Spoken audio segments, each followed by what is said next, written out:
Tov. Good morning. It's wonderful to start again.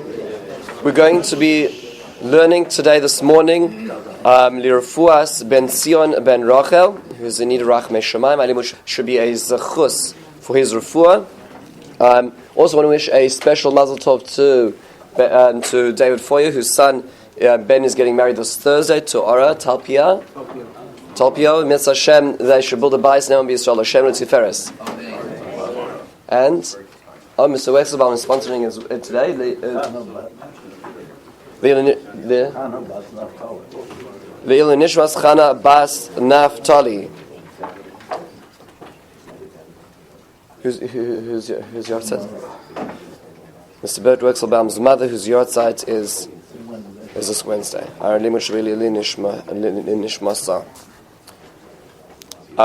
The topic today is retreating candles in halacha, history, and meaning. It becomes ever more important to appreciate the history of things, especially when we live in an era when history is being denied and twisted, especially regarding Chanukah.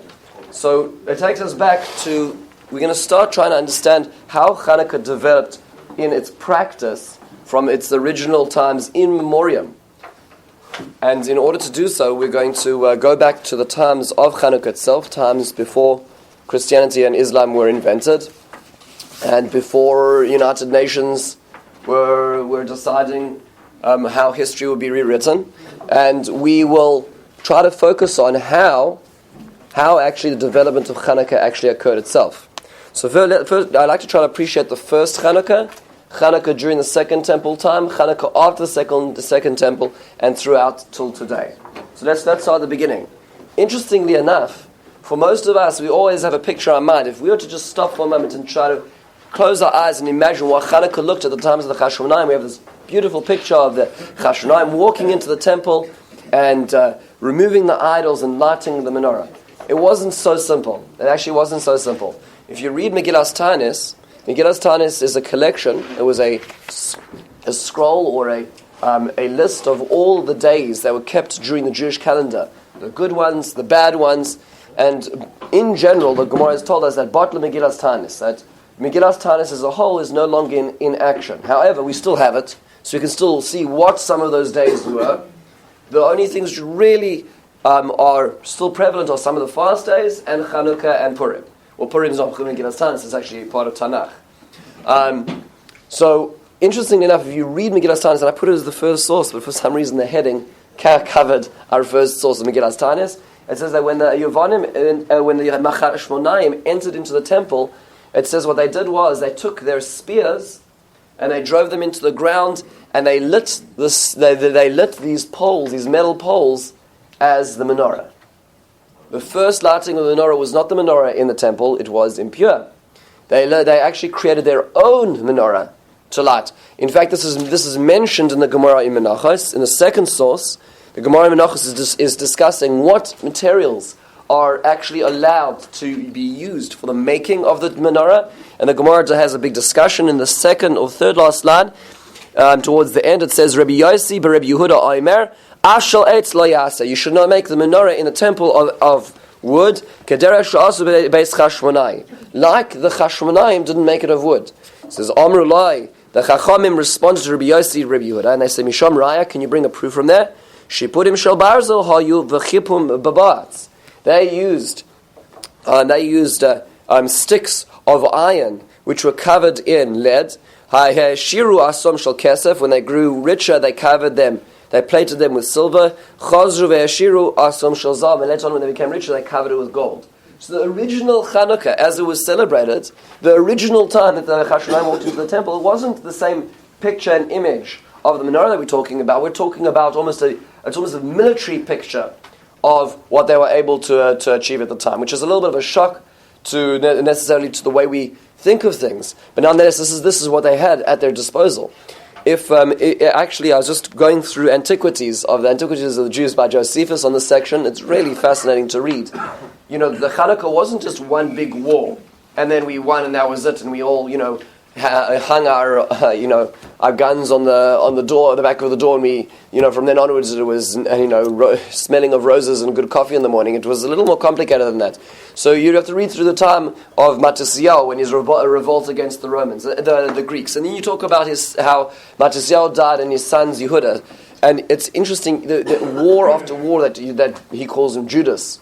Yehuda fought. This is an example of one of the last ones here, and this is Antiquities book 12, chapter 7, as an example. So just an example in the 5th paragraph. He says, "Hereupon Lysias was confounded at the defeat of the army which he had sent, and the next year he got together 60,000 chosen men.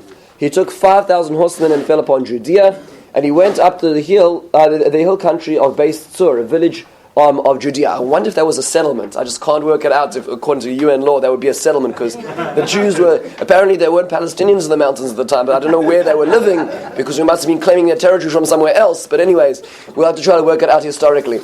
And pitched his camp there, where Judas met him with 10,000 men. And when he saw the great number of his enemies, he prayed to God that he would assist him and join battle with the first enemy that appeared, and beat them and slew about 5,000 men, and where thereby became terrible to the rest of them. Terrible meaning terrifying.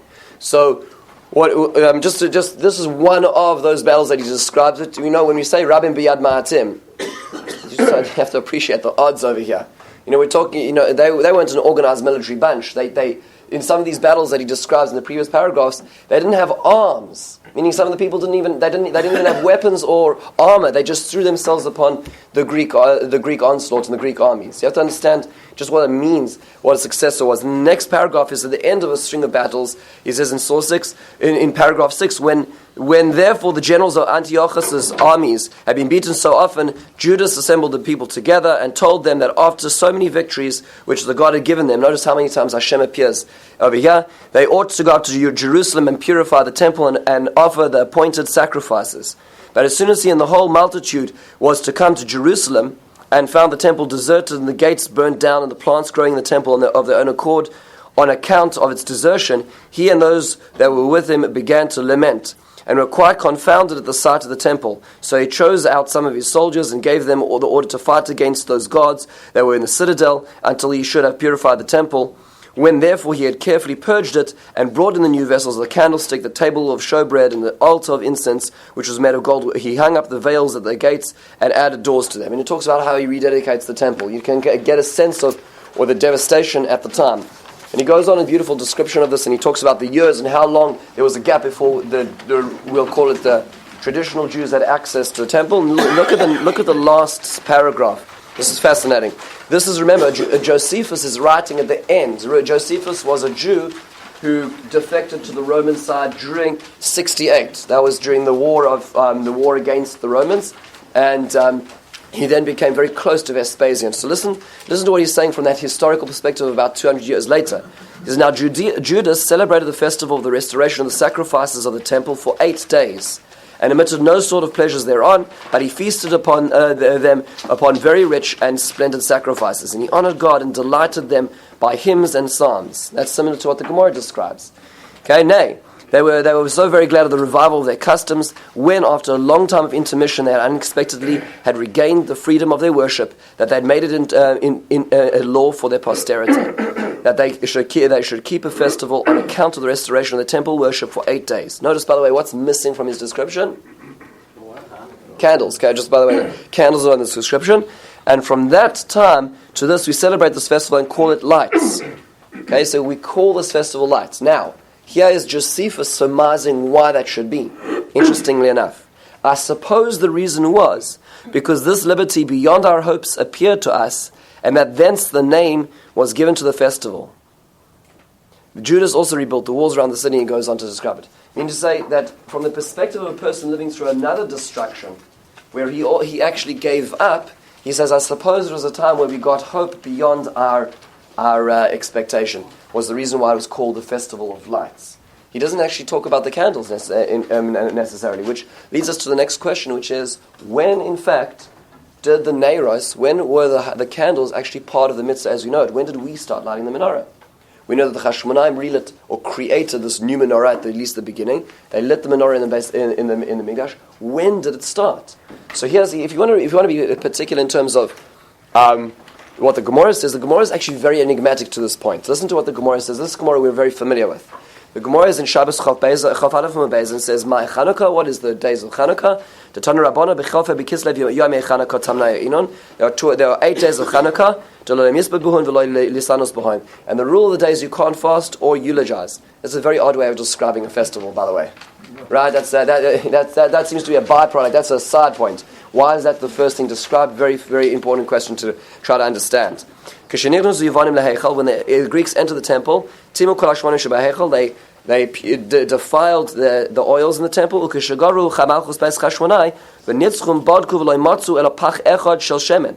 They looked around and they found no oil except for one, which still had the seal of the Kohen Gadol. It only had enough oil for one day. And during that period, that's when they lit for 8 days. And here's the kicker. The Gemara concludes: L'shana acheres, another year, kavum v'asum yomim tovim v'halel b'hodah. The next year, they made these days of festival and celebration. So the interesting thing over here is what's the Gemara admitting as well? The Gemara is also admitting candles. The Gemara is saying that in the next year or thereafterwards, they made these days of celebration. The Gemara does not say that they made them days of lighting candles. Interestingly enough. So what's going on? When did the candle advent occur? Meaning, when did the candles happen? Which is a fascinating question. If you think about this logically, would they need to light candles in their homes the next year? No, they got it in the Beis Hamikdash. Why would they? Because they now have the menorah in the Beis Hamikdash. Meaning, what better nace, what a better commemoration of the miracle of Chanukah could there be than everybody coming to the Beis Hamikdash and lighting the menorah which had been defiled? Can you imagine? I mean, forget lighting in the Cedarhurst Park. I mean, you could go to the Beis Hamikdash. It's amazing. That would have been the icon of the miracle observation and commemoration every single year. You needed nothing else than that. Had they recognized it for 8 days, though? Okay, so apparently, it sounds like the Chachamim made a festival of 8 days. So they had a 8-day commemoration at this particular time of year. There was the Yemei Halel, Yemei Hodah, as the Gemara talks about, as Josephus says, hymns and psalms. Right, there were all kinds of wonderful things that we did. Even Sodas, but it doesn't say Neiros. Yes. Yeah, but that's how long the miracle was the very first time, because it was 8 days. It could have been 10. Correct. They had oil. No question. So that's why. No question. 8. Actually, interestingly enough, also there's another reason why there's an 8. Is if you go to the Megillat Chashmonaim, you go to the description that's in Chashmonaim Beis, it describes the reason why it's 8 days as well was because that year in the caves they were not able to celebrate the festival of Sukkot, and so this Chavos Chanukah was almost a rededication of that original missed Sukkot, which was an 8-day festival as well. So you have this other resonance of 8 as well. Be it as it may, it's just fascinating that the Gemara is not talking about it yet. Yes. Well,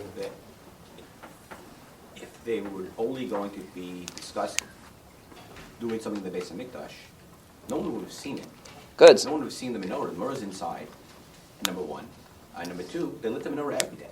So what would have been unique or special? Good. So if they light candles in the Beis Hamikdash. You're saying what would have made it? You're right. You're right. They weren't.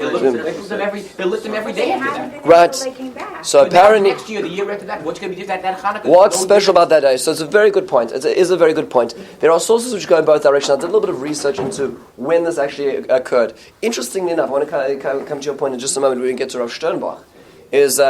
Interestingly enough, actually, it's this actually appears in a number of places, some places you wouldn't expect. One place you wouldn't expect is the following. The Torah doesn't talk about Chanukah. Surprise, because Chanukah took place after the closing of the canon of Tanakh.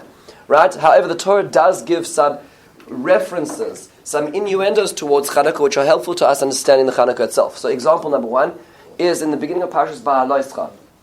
Ba'aloscha follows immediately the aligning that we started this morning of the 8 days of Chanukah. There's 12 gifts of the Nesiim. So at the dedication of the Mishkan, there were the 12 tribes, each submitted a prince who brought a special gift to the Mishkan. One day each person. There was, for all 12 tribes, with the exclusion of the tribe of Levi. So Menashe and Ephraim got separate gifts, but Levi was not included. So Aaron, as a representative of the tribe of Levi, felt terribly upset that he was not part of the dedication ceremony. He couldn't cut the red ribbon with everybody else. So what happened was, the Midrash says that Hashem says, don't worry. Immediately following the gift of the Nesiim, it starts Pashas Ba'aloischa, Saneros, Amul Panei Menorah. The Torah describes there's the lighting of the menorah. Beautiful. So Aaron got the consolation prize of the Neros Chanukah. Wonderful. But what everybody struggles with is it's not a quid pro quo. It doesn't match. Meaning the lighting of the candles on a daily basis is, we'll call it maintenance. Aaron was missing dedication, right? So how does maintenance help with dedication missing? Right? The two they're not the same. They're not the same. They're not the same language. Moreover, if you wanted to give Aaron something and say, Aaron, don't worry, you've got it coming for you. You got a consolation. Talk about the fact that Aaron, every Yom Kippur, you're going to walk lifnai v'lifnim. You're going to walk into the holiest place on earth, and you're the only individual who has access to that. Talk about the korbanos that Aaron brought during the dedication ceremony. Meaning, there are other options of describing what Aaron did so beautifully. Why? Like the lighting the candles. There's lots of other things. So the Ramban, in answering these questions, quotes two very obscure midrashim. Take a look in the bottom of source of page 2 in source 5, the very last paragraph. He says the following. This is perhaps the most famous part of the Ramban. The second part is less famous. He says the following. He quotes Megillas Sesarim. So there's this hidden Megillah. The Rabbeinu Nisim Shehizkir Ha'agada Hazu. He quotes the Medrash that Rashi was quoting. V'Amar Ra'isi b'Medrash Kevon she'ikrivu 12 shvatim v'lo hikriv shevet Levi. V'chuli quotes the Medrash, etc. Amar HaKadosh Baruch Hu LeMoshe Daber el Aaron v'amartelov. Hashem spoke to Moses to tell Aaron, Yesh Chanukah acheres sheyesh bo hadlakas neros v'ani oisei bo Yisrael al yedei bonecha nisim etshua v'Chanukah kriya al shmam. Is, you know what? Don't worry, Aaron. I'm going to give you a dedication. That dedication is going to be through your children, the Chashmonaim, who are Kohanim. And then you will have a dedication. So what was he saying in innuendo over here? Not about the daily maintenance, but the rededication. And it would be called a Chanukah as well, like the Chanukah Samizbech that the Nesiim gave. So there would be another dedication ceremony, but wait, history will tell, time will tell. That was what he was saying to Aaron. So there's an innuendo. Don't worry, you're going to dedicate. Your children are going to dedicate the Mizbech, the Mikdash again. That's the most famous level of the Ramban. However, there's a deeper level to this. Where is this come from that Rambam's quoting? What is it? He quotes Megillas Sesarim for Rabbeinu Nissim, who found this Midrash. Fascinating. Okay? He doesn't give the sources. No, I don't believe I've seen it. I don't believe we have it extant, if I'm not mistaken. Nonetheless, that's where he quotes. He now quotes the Midrash Yalamdenu. We can find this next Midrash. So we have he quotes Ra'isi Oid B'Yalamdenu. V'chem b'Midrash Rabbah. Amar HaKadosh Baruch Hu LeMoshe Leich Amar LaAaron Al Tisyare L'Gedola Mizois Atamuchan. He says you got better than them, better than those the Nesiim. HaKorbanos Kozman Shebeis Hamikdash Kayam Kehei Noagim. As long as the Mikdash is in action, you have korbanos. Remember, that's what the Nesiim are bringing. They were bringing prerequisites for bringing korbanos. So they have that as long as the Beis Hamikdash is there. Aval HaNeiros, the candles, La'olam El Mul Panei HaMenorah Yiru. The candles will always be lit. And the brachas which you give, Aaron, the Birkas Kohanim, will not disappear forever. What does that mean? In the picture on the right, on Titus's arch, when there's no Beis Hamikdash, they take away the clay sharis. There's no place. Kiyam kayam v'ad korbanos b'telim hinei mibnei churbanoi af haneiros b'telos aval loy ramzu elo leneiros chanukas chashmonai shinoheges af la'achar churban begaluseinu. He says, what is he talking about? He's not talking about even the rededication at the time of the Chashmonaim. He's talking about the longevity of the candles that Aaron would have. Meaning to say, I'm going to talk about the service which goes beyond the Mikdash. You worried you're not part of the dedication? Don't worry, I'm going to give you something which goes far beyond the Mikdash, and that is the candles. Because the candles are going to continue after the destruction of the Mikdash itself.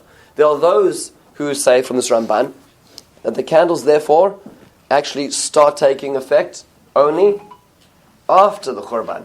Meaning, what's the point of the Neros Chanukah is when they no longer have the Neros in the Beis Hamikdash. Now we have the commemoration of this. Who says this? There's a lot of interesting and obscure sources to this, but interestingly enough, Rav Moshe Sternbach, Shalita, was asked this question about when the Neros Chanukah started, and he says a very fascinating thing in his responsa Moadim Uzmanim in the second volume. He says he has a longer tshuva, and again, this is we're just skipping a lot of the main details, but he asks exactly this question. He says, this is in a footnote, he says, look, I'm really actually in doubt. Did the Yehuda HaMaccabee himself say that we're going to light by our houses outside?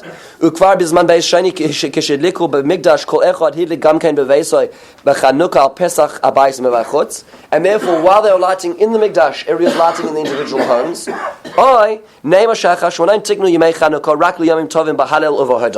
Or they made just an 8-day festival of celebration and thanksgiving. Or that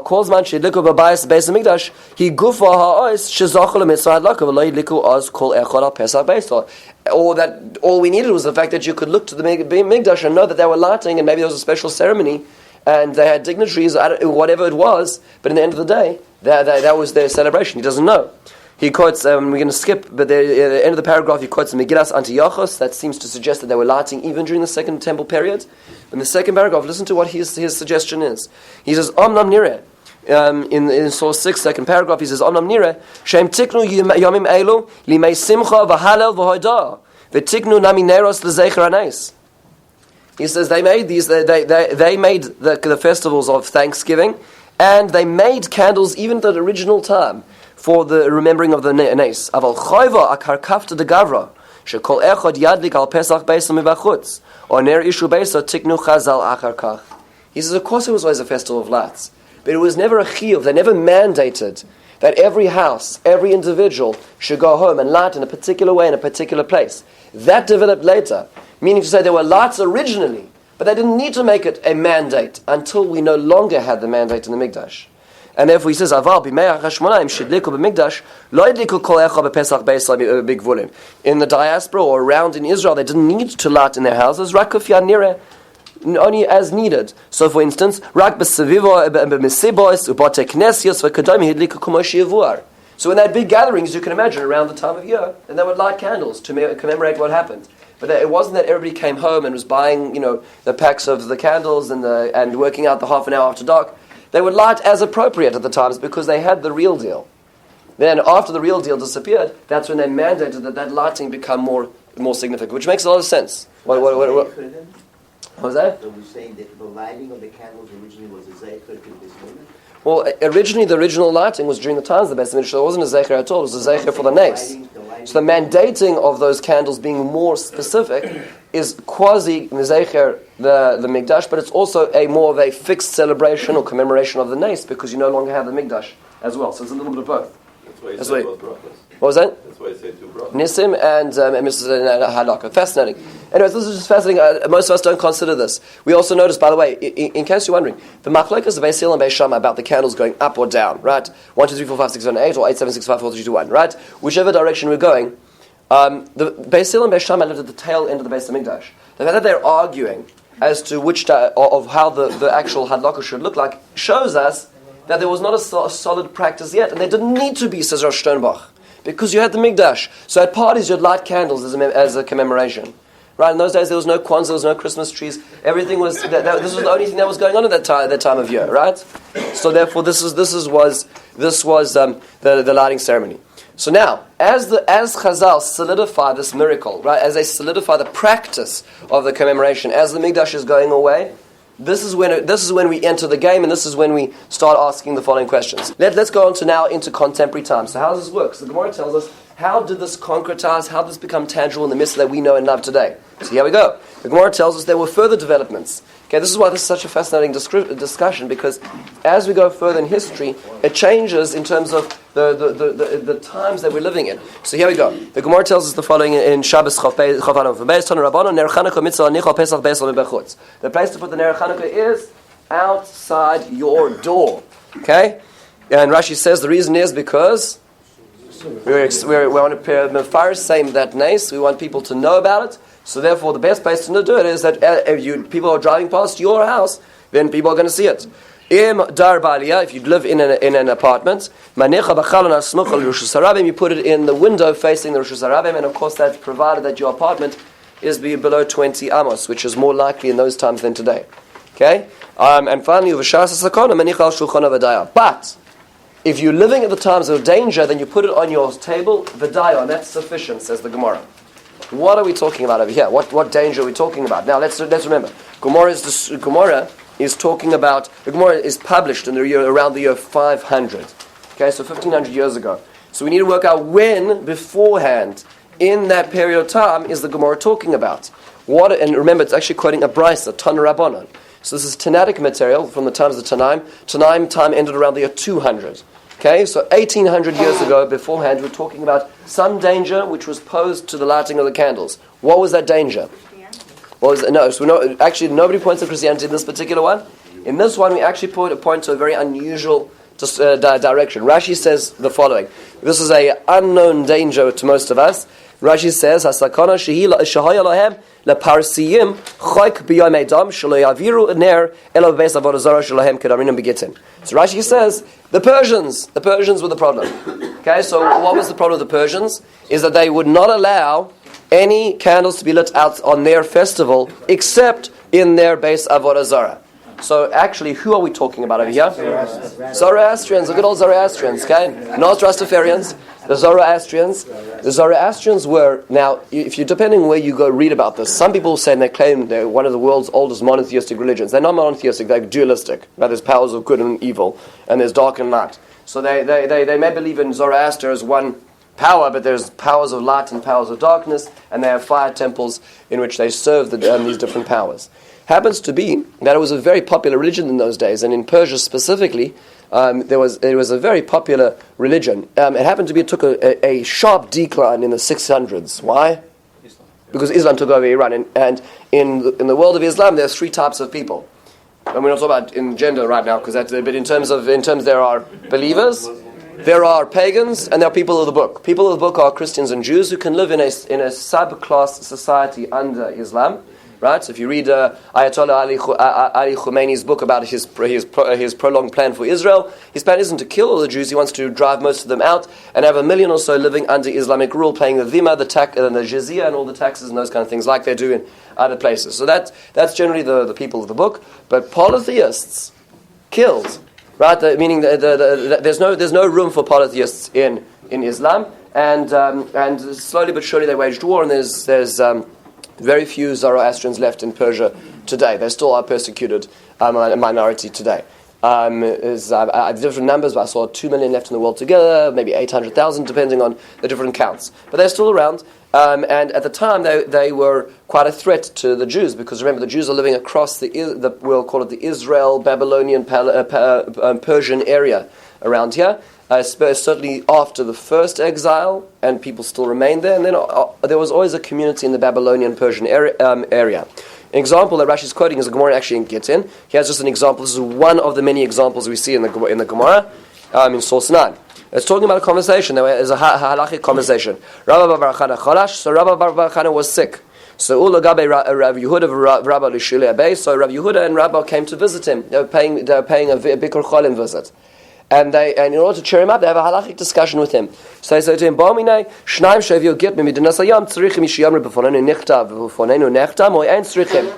So let's say a person brings a get for a divorce document from far away. Do they need to describe, does the messenger need to have witnessed the signing of it or not? That's a halachic question. This is why the Gemara is in Gittin. So he says, and he goes on to bring a halachic proof. In the middle of the whole discussion, this chavra walks into the room as they're talking and takes the candle from them. Chavra does not mean a friend. It does not mean a yek either. And what it means over here is chavara is the lashon of the Gemara to describe a Zoroastrian. Chavorim were the Zoroastrians. It's interesting, if you're not aware of this when you read the Gemara, you will not pick this up. They appear all over in the Gemara. So the Chavorim were these Persian Zoroastrians, and he walks into the room as they're talking and takes away the candle. And listen to this Omar. He says, Rachmana, oy betulach, oy betula devar Esav. He says, Hashem, either in your shadow or in the shadow of the children of Esav, meaning I can't stand these Armenians. Right? So he says, from these Persians, you telling me that the Persians the Armenians are worse than the Persians, and goes on to say that that Esav was worse than any other exile. And the Gemara says, yeah, well, that was before these Persians came, these Chaborim, these Zoroastrians. So apparently they were a pretty oppressive force in those days. Rashi says, why was it that they couldn't? That the candles moved from the door to the table? Because of the Zoroastrians. That was as simple as that, and that was a very prevalent force for many centuries. You can take a look. I just put in the Encyclopedia Britannica's description of their a little bit of a description of what they do in their rituals and their temples. It is interesting to note, by the way, that they have prayers 5 times a day. It's interesting. A lot of the Islamic later on practices were also evolved from the pagan cultures surrounding them. Okay, so there's a lot of interesting things to notice over there. Zoroastrians were one of the big cultures of the time, but nonetheless, Rashi is not the only person who has a comment on this. The Gemara goes on to say in the Shabbos later on in Memhei Amud Aleph, the Gemara is talking about a famous machlokes between Rabbi Yehuda and Rabbi Shimon about the degree of muktzah. What types of muktzah are really in practice or not? And in and amongst that, the Gemara asks the following question. Rav Rabbi Yehuda they asked Rav a question. Rav was the last generation of the Tanaim, so living around the times of 200, plus minus that time just afterwards. He says, Mala tiltule shar god dechanukta mikmi chavari b'shabsa.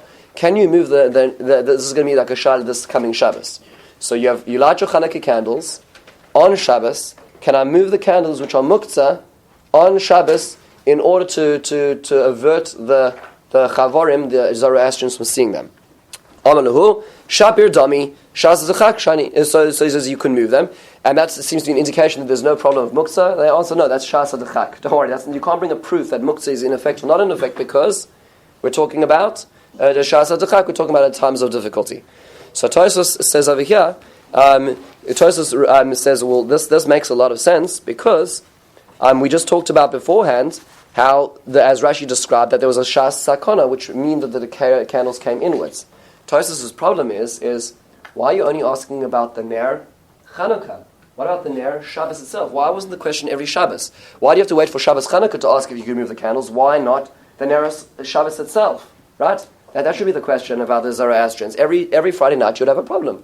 So he says, well, the Zoroastrians have made exceptions, and they said it was fine to have candles which were there to illuminate for, let's say, eating. In those days, there was not electricity.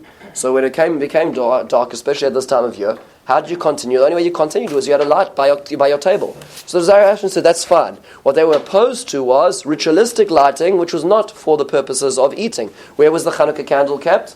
Outside by the door. Nobody's eating by the doorstep, right? So therefore, that's why there was a specific gezerah on the candles.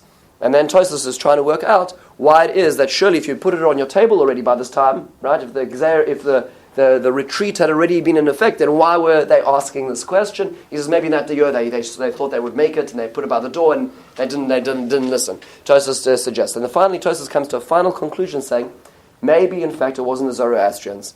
Maybe there was a specific nation, we don't know who, that made a decree on Chanukah candles, not specific Zoroastrians. He says maybe it was more of a global issue, which Tosfos suggests as well, sort of broadening the scope. I did check, by the way, that the Zoroastrians, like any good old pagan religion, did have a winter solstice holiday.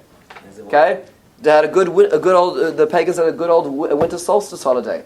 In those days, and so certainly in the Middle East area, many of the pagan religions had what are called solstice holidays, which means to say that the solstice is around the 21st of December these days, but around this time of year there was usually a pagan festival of lights. Okay, there are some scholars who would suggest that Chanukah is a derivation of a pagan light festival. In fact, there's a very obvious reason why that can't be so, but we're going to not discuss that now because that's a very fascinating shir in and of itself. I would suggest, if you have a chance, to take a look at Rabbi Foreman just put out a video on Chanukah called Reindeer and Latkes, and it's worthwhile just taking a look at the actual underpinnings and the roots of Chanukah. Chanukah started much earlier ideologically than the Chashmonaim.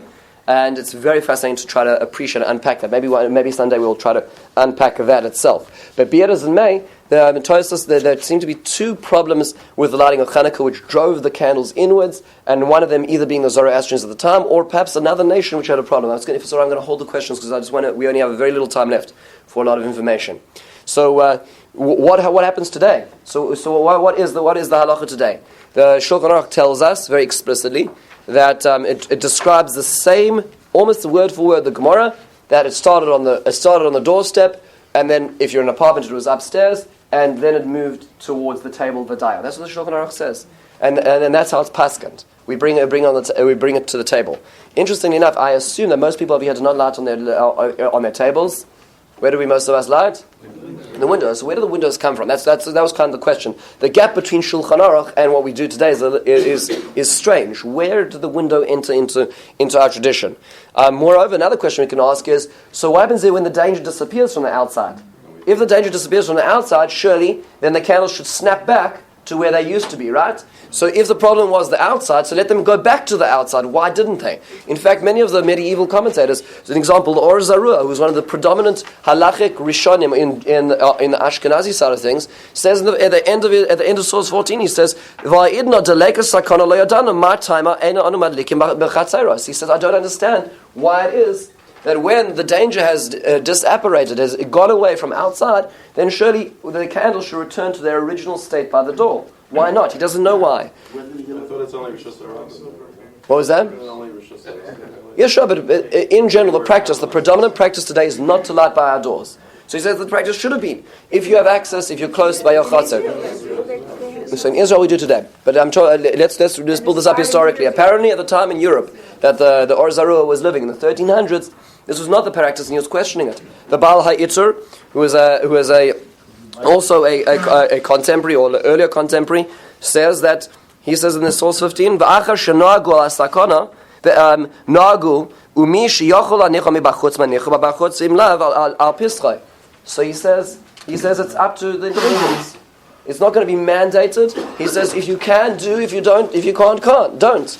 So the Baal HaItzur is saying is the danger has disappeared. Apparently, in the medieval times in Europe, they weren't feeling the danger of lighting candles outside. The Or Zarua says, I'm not sure why my community are not. The Baal HaItzur says, you should if you can. He's not mandating it, he's not making it a red line, but nonetheless he says that the nails should migrate outwards again. The most fascinating source in this regard I found was actually the Aruch HaShulchan of Yechiel Michael Epstein, who lived in the 1800s. Okay, so listen to what he says. This is a really fascinating insight into the halachic process itself. In source 18, he says the following: V'hinei, ata einanu madlikim b'chutz. We don't light outside. V'av she'ein sakona etzlenu. He says there's no danger here. Now remember, late 1800s, there were problems in Eastern Europe. Okay, so meaning there were pogroms. We talked a little bit about this. It wasn't a easy time necessarily. But nonetheless, he felt that there wasn't a danger specifically for lighting a candle outside. Okay, that was not going to cause the pogrom. He says, "Mikol makom kimat hu ma'anim naos." It is almost impossible, not done. Mibnei shebechol hamedinos shelanu yemei Chanukah hem yemei sagrir geshem v'sheleg v'ruchas chazakim. He says, look, go outside, and there's this polar vortex there all the time during Chanukah. It's very cold outside. There's rain, there's sleet, there's snow. The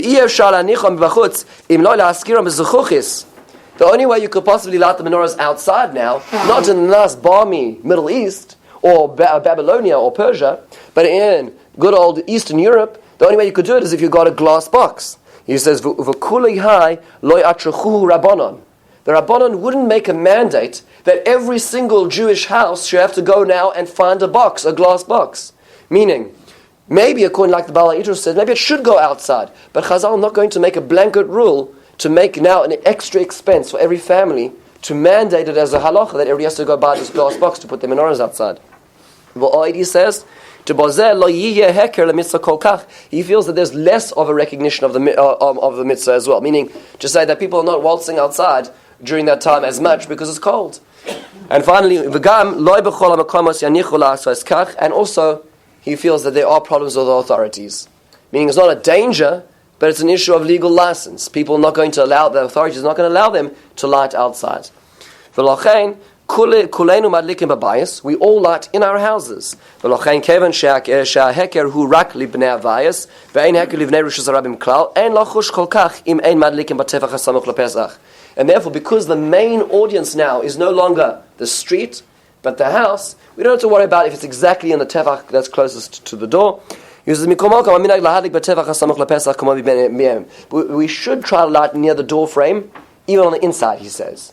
And then he goes on to say, Omnam, towards the end of the line, Im rabim mehem b'nei abayis, so called echad roitze l'kayim hamitzvah b'fnei atzmo. So let's say you have a large family, and there's lots of people who want to light, and there's just not enough space by the door to light all these menorahs.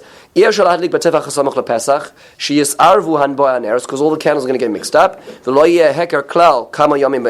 look like day 58 by the time you finished, right? So you're not going to know how many candles there are.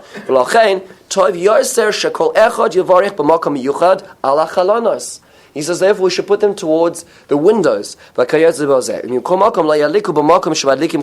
should be a place that is distinct from the annual regular candles that you keep in your house. Wherever you put your regular candles. He says,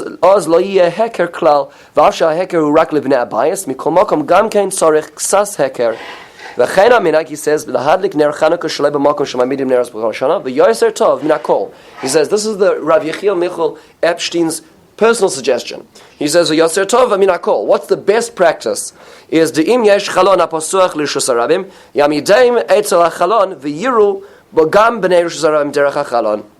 He says you should put it in the window, not just because of a space issue, but because you're migrating outwards without getting outwards. It's almost like the candles retreated, and the candles wanted to get back out again, but they couldn't ideologically, because practically speaking, you can't put it in the cold, you don't have the license to do it, so you put it in the window, which is the closest bridge between the two of them. That's what the Aruch HaShulchan says himself. Fascinatingly enough, of course, if you read the tshuva of Rav Moshe Feinstein, Rav Moshe Feinstein says the same thing. He says we light in the windows, because that's our interface with the public. Why is this important la'alacha? Two very fascinating points why this is important la'alacha on top of page 7. This affects two important halachas. Number one is the timing, and number one is the lighting in the shul. Timing. If our primary audience is the people in the street, as it originally was in the times of the Gemara, and we're lighting by the Pesach, what is the time frame? The time frame is only when those people are in the street, which means to say, as the Tseis HaKochavim happens, when people are now walking away from their jobs because the whole day schedule was based on dark and light, so people are walking back from their jobs to their houses for about half an hour or so. He says the Gemara, until the time when the last wood collectors are going through the marketplace to pick up the last twigs, when there's nobody else outside, done, the mitzvah can't be fulfilled anymore, which is a very short time frame. However, now that the narrows moved inwards, and the primary audience is our families, so what's the time frame? So the time frame is still after Tzeis, but now what happens if everybody's coming back to the house at different times, and you're only going to get to the house at 8:30? So then you light together with the mishpacha. What happens if you come back from work late and you haven't lit yet, and the family is still awake? Can you light? There's nobody in the street at this point in time. Can you light? The answer is yes, with a bracha. What happens if the family's gone to sleep? You can light, but you can't do a bracha because this is the primary audience. You could wake them up if that's what they wanted. But nonetheless, what do you see? Because who's the primary audience? The house, the Bnei Abayis. You see, the movement inwards has a halachic ramification in the timing of the lighting, but not just in the placement. Another example: why do we light in shuls today? One of the suggestions which was given by the Rishonim, we talked about last year on this front. One of the reasons we light in shul was because we lost the Pirsumei Nisa of being able to light by our doors. So how else do you express the miracle publicly? So we take the biggest public gathering of Jews on a daily basis, and that is at a shul. So the lighting in the shul was to commemorate the absence of the lights by the doors because it went into the house. Those are two outcomes of this movement. In terms of the meaning of this, just thinking about this, there are many suggestions that are made into this oscillation of the candles in our history. One is on a sort of, we'll call it a Musar level I've seen, is that as a description is that manichoi al shulchanai v'daya, put on your table and that's enough. One fascinating interpretation I saw homiletically was that, when we're at war with the world, when there's a lot of challenges from the outside, from the physical, we need to, when we eat, when we live our lives, there should be You shouldn't be eating everything. Meaning you shouldn't be completely involved in this world. Leave a little bit on your table when you're eating. There's a practice that you leave a little corner of the plate of the food. Manicha al shulchan adaya, when there's a shas sakana, when there's a danger of your becoming too involved in the world outside, then make sure that you leave a little bit of your table in front of you. You don't necessarily completely imbibe yourself. However, I thought a more fascinating interpretation was that which is yielded by the Bnei Yisachar, the Dinova Rebbe, who says a very fascinating insight, and that is that so many times in life, and it depends what type of personality we are, but you see things that go on in the world, and you wish you could correct other people. You wish you could just, you see things which you feel are negative, and you wish you could say to somebody, please don't do this. This is not appropriate. You're acting inappropriately as a Jew, as a human being, or whatever else it may be. I just feel that you're not doing the right thing. You wish you could say to people that, and you're not able to, because you know that you'll get laughed at, you'll get scorned. It's not worth the emotional credits necessary to make that comment. And as we know that the tochacha, the idea of rebuke, real rebuke, is retreating today. And he felt that what the Dinova says is that there was a time where we could light our candles, where we could express our values outwardly to the rest of the world, and we could say to the world, this is our ideals, this is what we think. But then there was a time when Mishas Sakana, where people are no longer willing. People aren't willing to listen anymore. People are on automatic pilot in their lives. Manichal Shulchan Avadaya means to say we have to keep the flame, we have to keep our values and our truths inside. We can't necessarily impose them or question or suggest to the rest of the world in the same way we used to be able to. We have to sort of retreat that flame inwardly. And I think in that respect it's so meaningful that today we're witnessing the migration of those candles back outside again. In Israel specifically, back in Eretz Yisrael, where the movement of the spreading of that flame has moved outwards. They talk about Natan Sharansky when he was in Siberia, and how he managed to pull together for one night of Chanukah. He managed to bargain and get 8 matches, and he said the bracha, and he lit those 8 matches for 1 second. For 3 seconds that they remained alight. That was his Neros Chanukah, his 8 matches which burnt. That's what we've lived with throughout all of history, where we have to always be protecting, and we always have to be hiding, and we always have to be keeping the flames inside. Thank God, and Emir Hashem, it should continue, that our flame should migrate not just to the window, but back to the door, so the whole world should see the values that we truly represent and hold and cherish. Have a wonderful Chanukah. Rabbi Chanan ben Akash Omar Atzah Kodesh Baruch Hu Lezakos Yisrael Leficha Chir B'Olam Torah Mitzvah Shenemar Adonai Chafetz Man Tziko Yagdil Torah V'Yadil.